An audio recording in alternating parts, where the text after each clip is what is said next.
Welcome back to ICU, where inner conscience is unraveled and de-intentionally competent you longs for the place where the global psyches are diagnosed, not denied.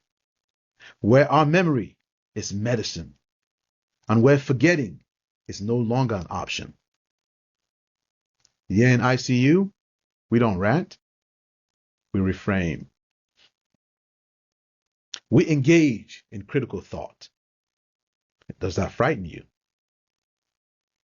Don't be, because I am still here, still your eternally reluctant therapist, disaster and crisis intervention, to the national and global psyche, still seated across from Uncle Donald, and now across from centuries of systematic denial, historical mutilation, and unatoned violence.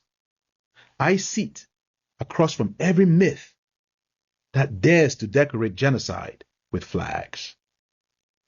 This, like I tell you every week, is not armchair therapy. This is not just a podcast. This is a global reckoning. This is where the spell breaks. Today's episode is not a detour from our mission. It is the center of it. Today's episode is titled, Africa Was Never Yours. The theft, the lie, the resistance. Because before Trump ever uttered the words or the phrase, shithole countries, before the headlines, hashtags, and hollow apologies, there was a long-standing pattern of extraction, exploitation, and erasure of the African soul. And this is not just because colonizers, but by systems. Systems that used colonizers, systems that colonizers reinforced. By institutions, by foreign powers, from Leopold to France to China to America, that viewed the African continent not as a sovereign state, not as a continent that could be an ally or a partner, but as spoil to be claimed by whoever had the might.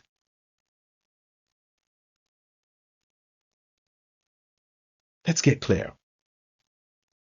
This is not ancient history. This is current oppression with a colonial accent and a debt ledger. I say this again.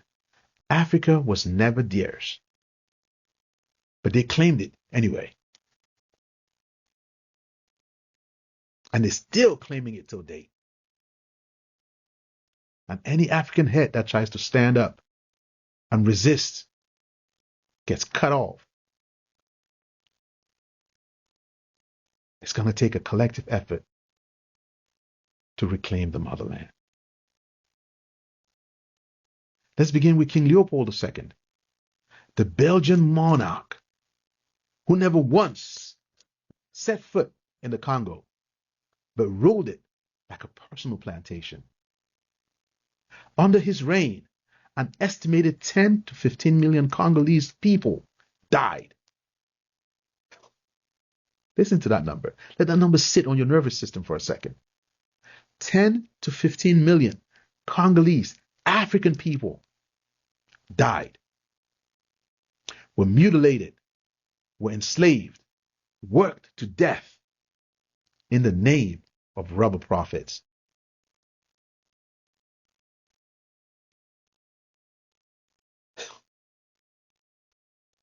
Wow.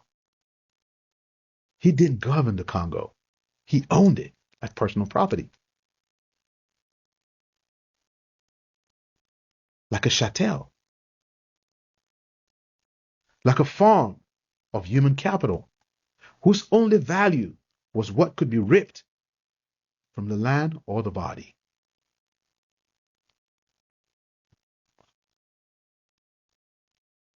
This was not an outlier. This was a blueprint.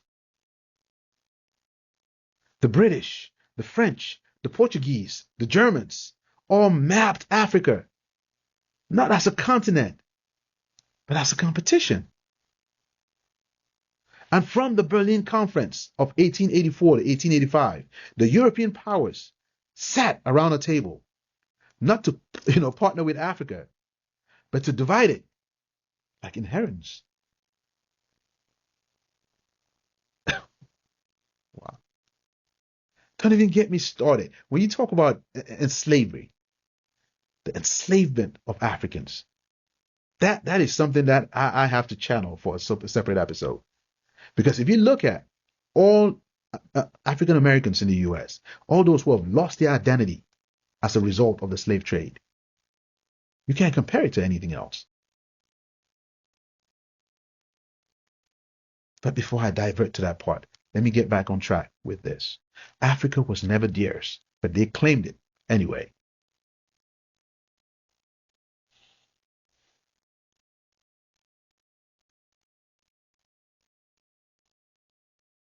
If you look at what most African countries are going through right now, and one of the most devilish nations I can point out is France.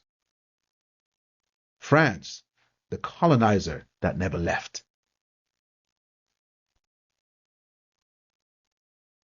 France's colonial strategy was never just about presence. It was about permanence. Take Cameroon, for example. Mali, Senegal, Chad, Cote d'Ivoire, Burkina Faso, Niger, all are still tethered to the French economy through mechanisms like the CFA franc, a colonial currency still controlled by the French treasury. This is 2025. And we have supposedly independent nations who don't even control their own currency. Lord. Wow. So imagine being a so-called independent nation and having to deposit your national reserves into the bank account of your former colonizer.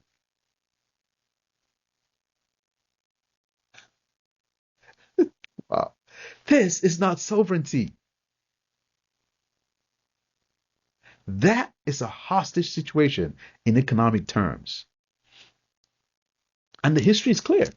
Every African nation that tries to separate and sever that link with France suffers. And you don't hear any other country, supposed Western powers, the US, Britain, standing up to chastise France, ask France to leave, and give Africa its true independence. These African nations, their true independence. Because they all collectively benefit from this. And I've always asked this question. What does France have? What would sustain its economy? That's why they have to maintain that grip on these African countries and nations. What, cheese? What, wine? Champagne? You can't sustain an economy on that. So they have to tether their hooks and maintain them in Africa. Do you remember when Macron won for the very first time? Oh, France has to separate its grip from Africa. Till they reminded him, what keeps France relevant or even sustained with whatever status they claim to have in the world today? It's their hooks in Africa. And all the other superpowers know this. We have to put an end to this.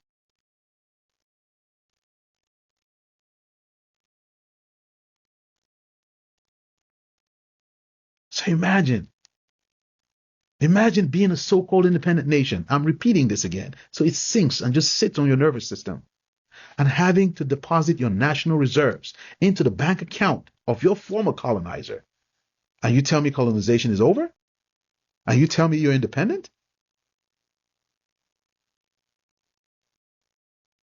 How do you claim to be sovereign? This is economic hostage. And what happens when leaders tried to break free from this French grip, like I mentioned earlier. Sabotage, sanctions, coups, murders. The example historically are too many for me to even name. But some of them, especially this person I'm about to name right now, to me, that is the greatest president the world has ever seen. Unfortunately, most of the world doesn't know him. Because what this president was doing in the 80s, no other country in the world was even close to doing that. Thomas Sankara. I want you to go research that. Learn some more about him.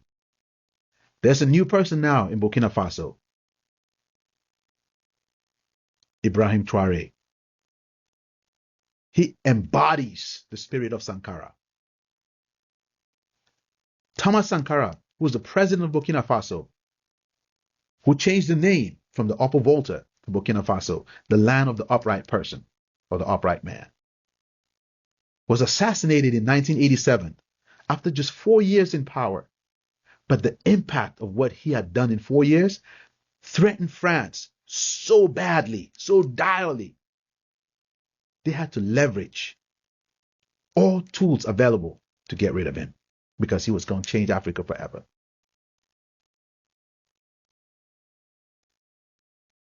Sankara, he dared to reject IMF loans.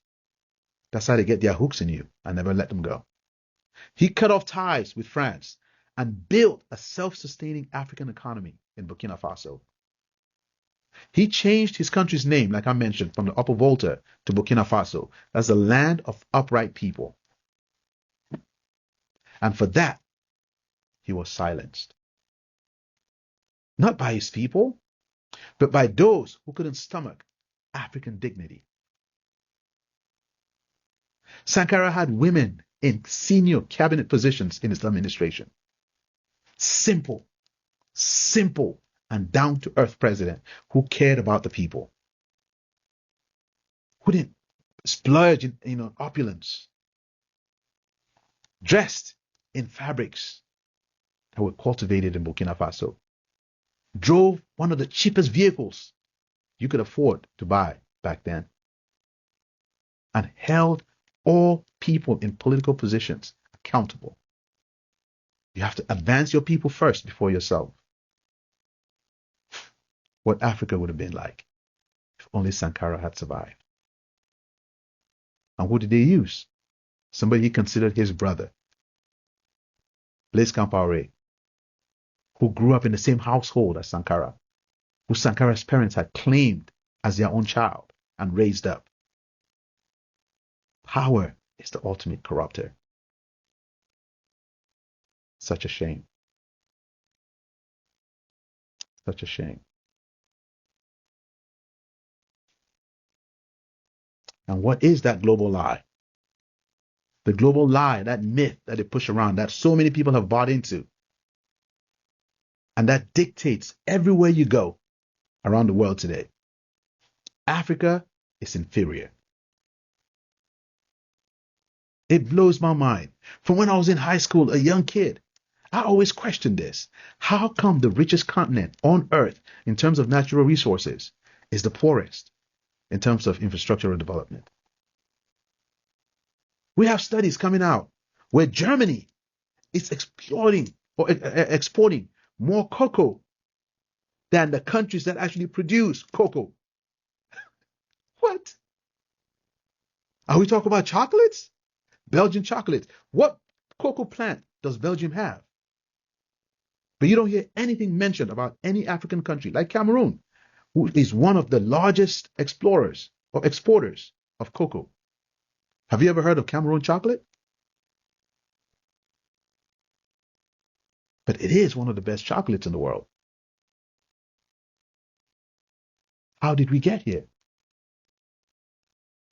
Everywhere an African goes, they consider you inferior. Even to people who eat roaches and cockroaches, they consider Africans inferior. It blows my mind. It is that global lie that has sunk into people's brains and is in their subconscious. We are rich. We are inferior to no one. Let's start living our lives like that. And let's speak it plainly. Africa is not poor. Africa is not incapable. Africa is not backwards. And I say Africa in turn because I'm trying to encompass all the nations in Africa. And Africa is not a nation, it's a continent. To the small minds who can't even do research, Africa is the most resource-rich continent on earth, bar none. But the West, China, and other global powers have weaponized this abundance, not to support, but to strip. Trump calls African nations shithole countries. Yet American tech companies mine cobalt and coltan from Congolese soil to power your iPhones. France parades as a beacon of art, civility, and fashion, while bleeding the economies of its former colonies dry. Look at Cameroon. All the reserves are stored in France. And people are living in Cameroon in stark poverty. There's no infrastructure in that country.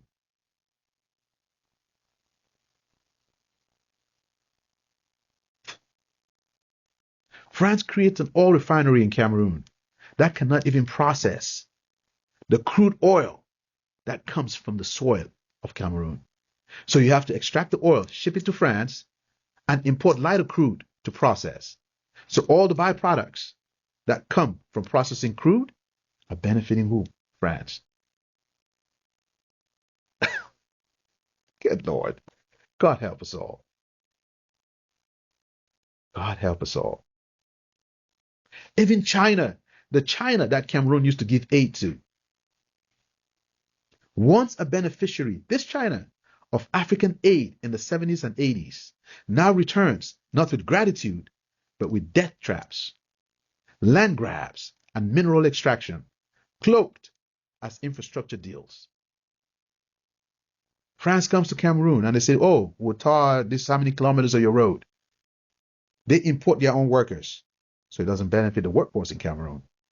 They extract all the minerals and fly them back to China, but do nothing for the country.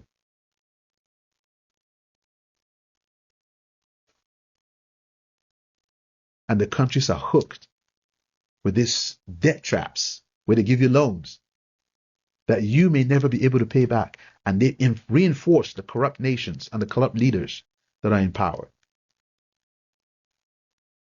And yes, many African leaders are complicit. But these are not truly independent actors. Many are plants, selected, propped up, and coached to serve foreign interests. They are programmed, not sovereign. They protect corruption, not communities. They auction off national futures to preserve their personal present.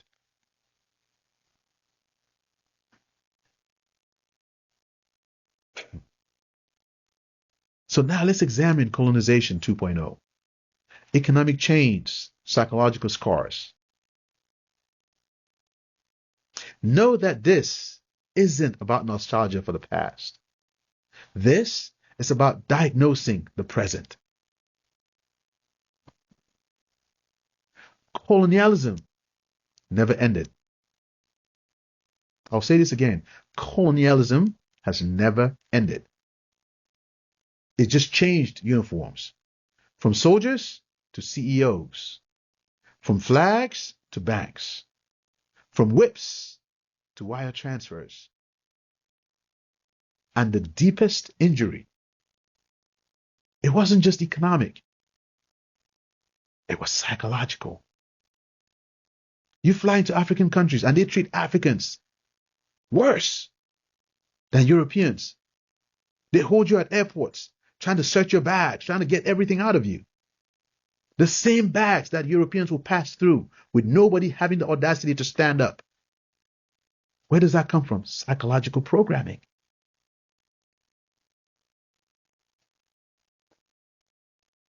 Africa has been told over and over and over again that its own knowledge systems, healing traditions, languages, governance, and cosmologies are inferior. Falsehoods. All the knowledge around the world has its roots in Africa. The planetary systems, cosmology, all these things have their roots in Africa, in African history, in African traditions, in African wisdom, in African knowledge. So Africa has never and will never be inferior. If you doubt me, just go to any museum in Europe, go to any museum outside of the African continent, and see what the biggest attractions in those museums. All African artifacts.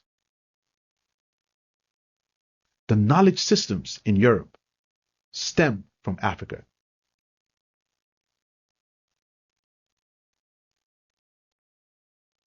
So when global institutions rank African nations low on development, they are ranking them against a scale that was never built to include African wholeness.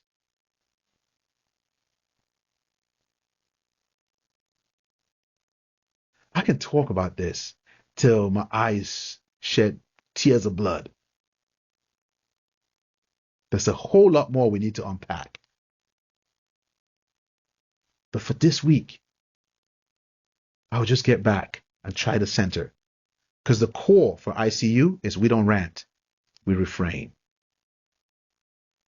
And every week in the ICU, we have theories that we engage in. So for this week, the ICU practice is reclaiming that African signal.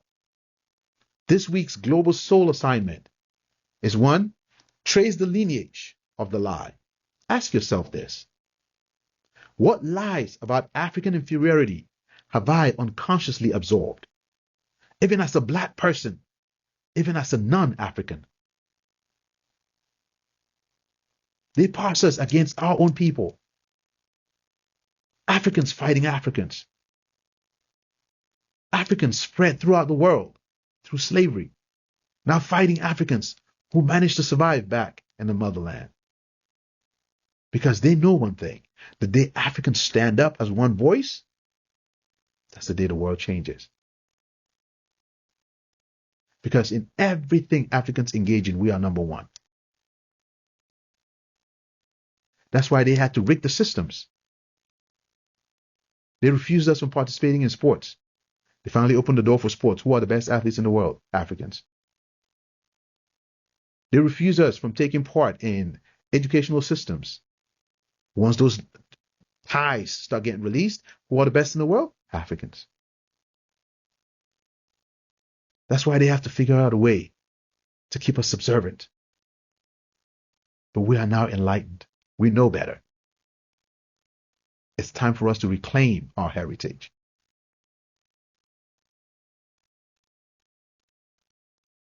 Name the modern colonizers. Be specific. Which nation, what company or system is still exploiting African soil under the guise of partnership? You have engineers of African descent. You have engineers from Africa who want to go back and actually help rebuild the country. But the powers in place would rather go pay a European more money to come and do no work because they don't even understand how the soil in Africa plays a role in sustained engineering feats. Psychological.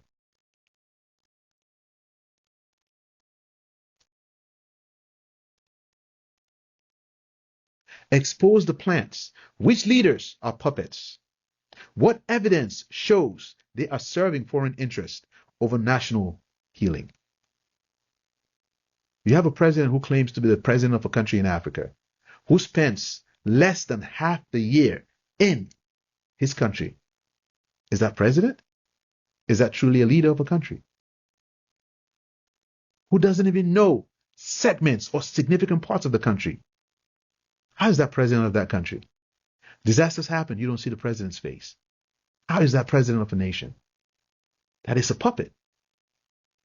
that is a plant. Africans rise up.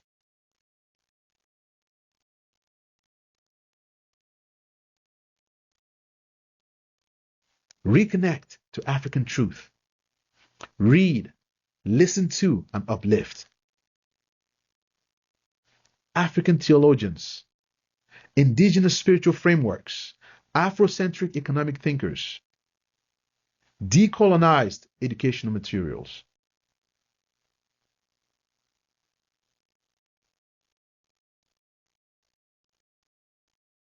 I had a problem. Growing up, you have teachers who come and they want to teach you foreign economies. And I asked the question once to my economics and geography teacher, why are you teaching me about farming in Saskatchewan? How does that benefit the farmers in Kupamaninguba? And what was our label? A troublemaker. Because I needed clarity. Because the teacher could not answer my question correctly. Because he knew what I was aiming for. And he knew he couldn't give me the answer. So rather than take it down as what teachers are supposed to do, teach and educate, they labeled me what? A troublemaker.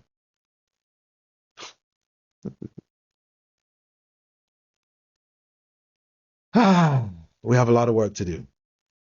We have a lot of work to do. But I need to wrap up.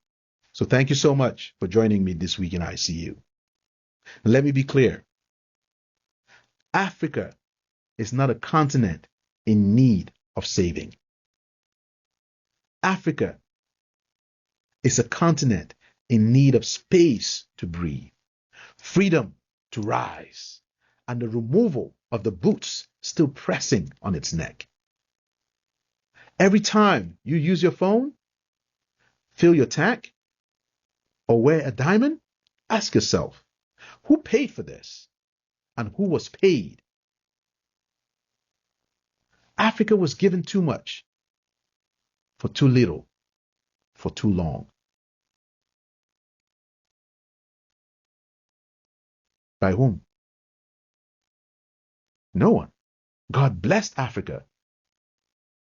So I'll say to you, Africa has given too much for too long, for too little. This is not charity we owe her. What we owe Africa is reparation. What we owe Africa is respect. What we owe Africa is release. Release of the control, of the greed, of the myth. Thank you for joining me this week. Next week in the ICU, we will talk about the soul of the state, reimagining governance as a nervous system stewardship. Until then, carry what serves you. Release what doesn't. And keep walking forward with your ancestors at your back and your inner compass ahead as your guiding staff. May you diagnose wisely, resist kindly, and reimagine boldly. Please subscribe, share, like our channel, and always remember to breathe. And please never forget to continue sending love to your nervous system. Until next time, I see you.